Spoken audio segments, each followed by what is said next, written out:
Bloodlands is the history of the greatest moral and demographic catastrophe in the modern West. It begins from a very simple observation. It begins from the observation that over the period of about 12 years, in a relatively confined bit of territory, 14 million individuals were murdered. The period, the time was 1933 to 1945, which by no coincidence at all is when both Adolf Hitler and Joseph Stalin were in power. The place is what I call the Bloodlands, roughly speaking between Berlin and Moscow, between the Baltic and the Black Seas. So not the German or the Russian heartland themselves, but really the lands between, the lands corresponding to today's Western Russia, the Baltic states, Belarus, Ukraine, most of today's Poland. Now, the interesting thing about this observation is that it brings territory into the account in a way which I think is profoundly important. It turns out that you can define this territory in 3 different ways and still get the exact same place. You can define it the way I've already mentioned, which is that this is the place where 14 million human beings were killed. You can also say this is the place where the Holocaust happened. This, after all, was the major homeland of not just European, but world Jewry. And this is where most of the Jews of Europe lived and most of the Jews of Europe died. It's also where Jews from beyond the region were sent to be killed. And then the third definition is that this is the place where both German and Soviet power were present. So of course there were plenty of places like the Low Countries or France where German power was present but not Soviet. And then in most of the Soviet Union, Soviet power was present, but German power never was. The Bloodlands, the most dangerous place in the world, in this most dangerous moment, are where the 2 neo-colonial empires, as I think about them, overlapped. So the observation leads to a general argument. And one way to think about the argument is to start with ideology.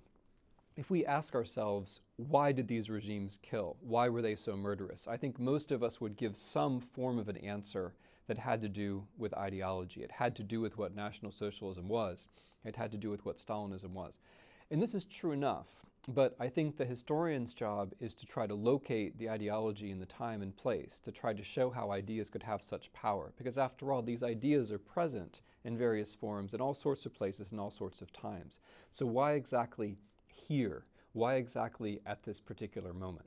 So in the book, I try in a general way to give an account of how these ideologies became embodied in the 2 regimes. I try to explain what ideology has to do with economics, which is a very important point, I think, for us.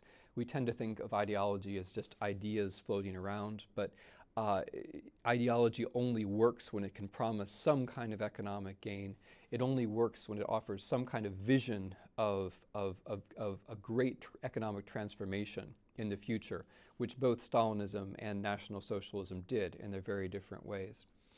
Ideologies also have to be located in territory. And this is where things get interesting. So, of course, you can think about National Socialism as racial war, which it was. And of course, the Nazis had a vision of world domination. And of course, you can think of Stalinism as class war, which it was. And of course, the Stalinists had a vision of a world revolution. But both of them, in the historical moment, in the 1920s, 1930s, confined their plans, at least for the medium term, to Eurasia. Both of them thought that they were effectively encircled by the British Empire, which one of them thought of as a declining empire, the other thought of as a decadent imperialist state, but it didn't matter. In practice, both of them felt confined to Eurasia.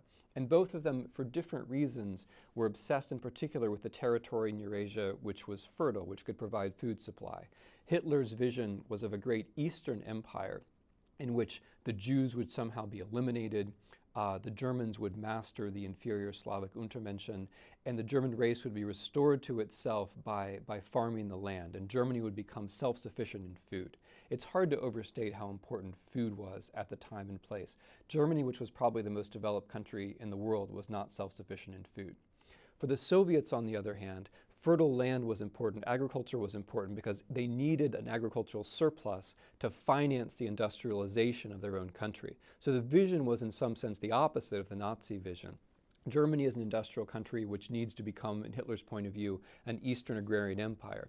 The Soviet Union, on the other hand, is a backward agrarian country, which from Stalin's point of view has to become a modern industrial empire. These visions are ideologically very different. What they have in common is territory. They're both fixated on Ukraine, which is the most fertile soil at the time in Europe. And so both visions overlap intellectually and then politically and militarily in Ukraine. And so it's not surprising that it's going to be precisely in Ukraine where more people die between 1933 and 1945 than anywhere else. So I've tried to give an overview of the argument, but the way the book really proceeds is by way of examples. It follows each of the policies of mass killing, first the Soviet ones, then the German ones, from 1933 to 1945. And as it does so, you observe essentially three periods. There's a first period from 33 to 38, when the Soviets are doing almost all of the killing. There's a second period from 39 to 41, where the Soviets and the Germans are in a temporary military alliance, and there the figures are about the same.